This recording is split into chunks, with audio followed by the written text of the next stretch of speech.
W.F. Howes presents an unabridged recording of My Girl, for the little girl I was never able to be, by Stace Don and Anne Cusack, narrated by Melanie Crawley.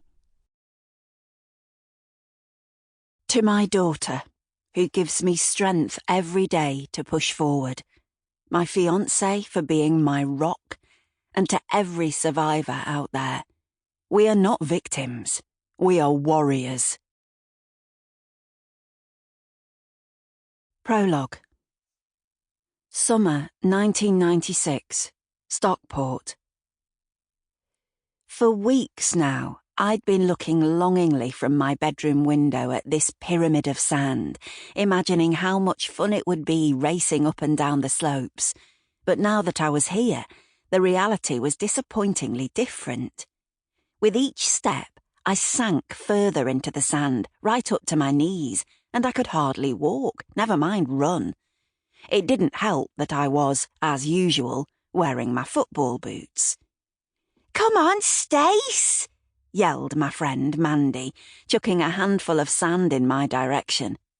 I laughed and kicked a clod back at her, but not before sneaking a furtive glance over my shoulder, back at the house. At 7, I was expressly forbidden from coming to the park on my own. If Mum or Dad so much as walked past an upstairs window, they'd be sure to see me, perched on the sand, my disobedience flashing like a beacon right across the park. My heart fell at the thought of letting them both down. The fear of being a disappointment was far worse than any punishment, and suddenly this sandy mess was the last place I wanted to be. "Mand, I'm off to play footy," I announced, sliding back down the mountain. I knew my parents were far less likely to spot me down here, behind the trees. It wasn't even beach sand, I consoled myself. This coarse stuff was no good for sand castles. Well, I decided, shaking out my football boots, I'd get some practice in, saving free kicks instead.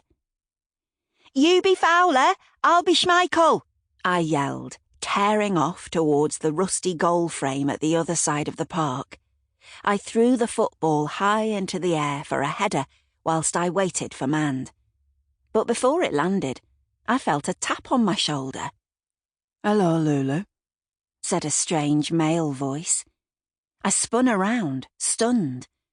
The man had dark, spiky hair and cold, hard eyes, like two black marble. Sample complete. Ready to continue?